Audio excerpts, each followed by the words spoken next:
हम भी अपनी जिंदगी में क्या कुछ ऐसा कर सकते हैं जो कुछ काम करने की ठान ले तो उसे करके ही रहे। और ऐसे आजकल के जमाने में ऐसा करना असंभव सा हो गया। आजकल के जमाने में हर कोई अपना काम ठीक से नहीं करता। क्यों कोई भी इंसान अपना काम ठीक से कर नहीं पाता? क्यों ज्यादातर लोग अपने काम में असफल होते हैं? इस सवाल का जवाब आपको अपनी ही जिंदगी में मिलेगा। जो इंसान असफल होता है उसने अपनी जिंदगी में झांक के देखा है कि मैं क्यों असफल होता हूँ। वह इंसान अपनी जिंदगी का ज्यादातर समय यूं ही वेस्ट गुजार देता है। आजकल के जमाने में हर कोई अपना वेस्ट टाइम सोशल मीडिया में ही गुजारता है।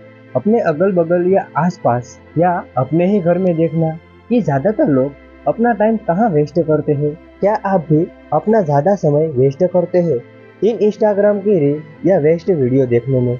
और आप इस वेस्ट समय को बेस्ट में डालकर आप भी अपनी जिंदगी में सफल होना चाहते हो तो यहाँ पर हम एक कहानी के माध्यम से जानेंगे कि हम भी अपने वेस्ट समय को बेस्ट कैसे कर सकते हैं।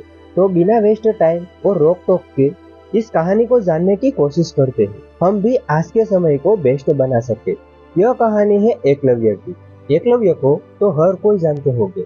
एकलव्य महाभारत के एक महान पात्र थे। उसका जन्म एक भील जाति के राजा हिरण्यधनु के घर हुआ था। उसकी माता का नाम रानी सुलेखा था। उसे बालपन से ही धनुष विद्या सीखने की बहुत लत लगी थी। मान लो कि उन्हें ठान ही लिया था कि मुझे धनुर्धर ही बनना है। उस समय के महान गुरु द्रोण थे। उसने यह भी ठान लिया कि मैं शिक्षा गुरु द्रोण से लूंगा। बाद में वह शिक्षा ग्रहण करने के लिए गुरु द्रोण के आश्रम पहुंचा। गुरु द्रोण ने पितामह भीष्म को वचन दिया था कि मैं कुरुवंशी राजकुमारों को ही विद्या दूंगा। इसी कारण से जब एकलव्य ने गुरु द्रोण से कहा कि मैं आपका शिष्य बनना चाहता हूँ, उसी समय गुरु द्रोण ने मना कर दिया कि मैं सिर्फ कुरुवंशी राजकुमारों को ही विद्या देता हूँ। जब गुरु द्रोण ने एकलव्य को मना कर दिया तब एकलव्य ने हार नहीं मानी और ठान लिया कि मैं विद्या गुरु द्रोण से ही लूंगा। उसी समय जंगल में ठहर कर एकलव्य ने गुरु द्रोण की मूर्ति बनाकर विद्या ग्रहण करना शुरू कर दिया। कुछ महीना या सालों पश्चात जब गुरु द्रोण अपने शिष्यों के साथ जंगल में भ्रमण कर रहे थे तब उसका कुत्ता आगे निकल गया जहां एकलव्य अपनी विद्या का अभ्यास कर रहा था। अभ्यास करने में एकलव्य इतना व्यस्त था कि वह कुछ दिनों तक नहाया भी नहीं था। उसकी बाल दाढ़ी भी बढ़ चुकी थी और उसके कपड़े भी फट चुके थे। यह दृश्य कुत्ता एकलव्य पे भौंकने लगा। उसी समय एकलव्य ने अपने शब्दभेदी बाण से कुत्ते के मुंह में 7 तीर चला दिए। उस तीर से कुत्ते को जरा सी भी चोट न लगी और सिर्फ उसका आवाज ही बंद हुआ। बाद में कुत्ता फिर से अपने गुरु के पास पहुंचा। जब गुरु द्रोण और उनके शिष्य ने यह दृश्य देखा तो सब अचंभित रह गए। बाद में वह कुत्ता गुरु द्रोण और उनके शिष्य को एकलव्य के पास ले गया। वहां पर पहुंचकर गुरु द्रोण ने एकलव्य से पूछा, तुमने यह विद्या कहाँ से सीखी? उस पर एकलव्य ने जवाब दिया कि हे गुरुवर, मैंने आपकी ही मूर्ति बनाकर आपसे प्रेरणा लेकर आपसे ही विद्या सीखी है। उस पर गुरु द्रोण बोले, तो मैं ही तुम्हारा गुरु हुआ। उस पर एकलव्य ने जवाब दिया कि हे गुरुवर, मांगिए, मैं आपको गुरु दक्षिणा में क्या दूं?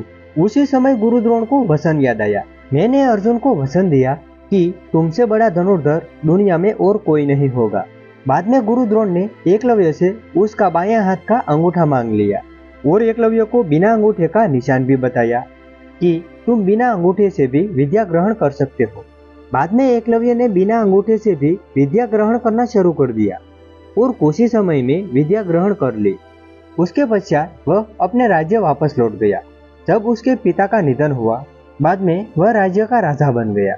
अपने दम पर अपने सेना और विस्तार दोनों को बढ़ाया।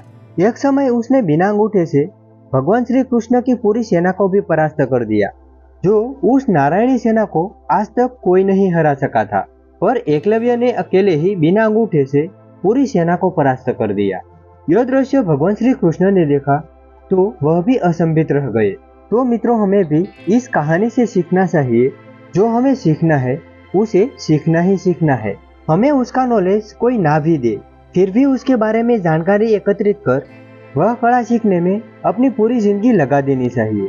और उस कला को सीखने के बाद भी कोई भी उसमें मुश्किल क्यों ना हो, हमें उस मुश्किल का सामना डट के करना चाहिए और अपने काम को चरम सीमा पे ले जाना, यहाँ तक कि उस काम से हमें जाना जाए।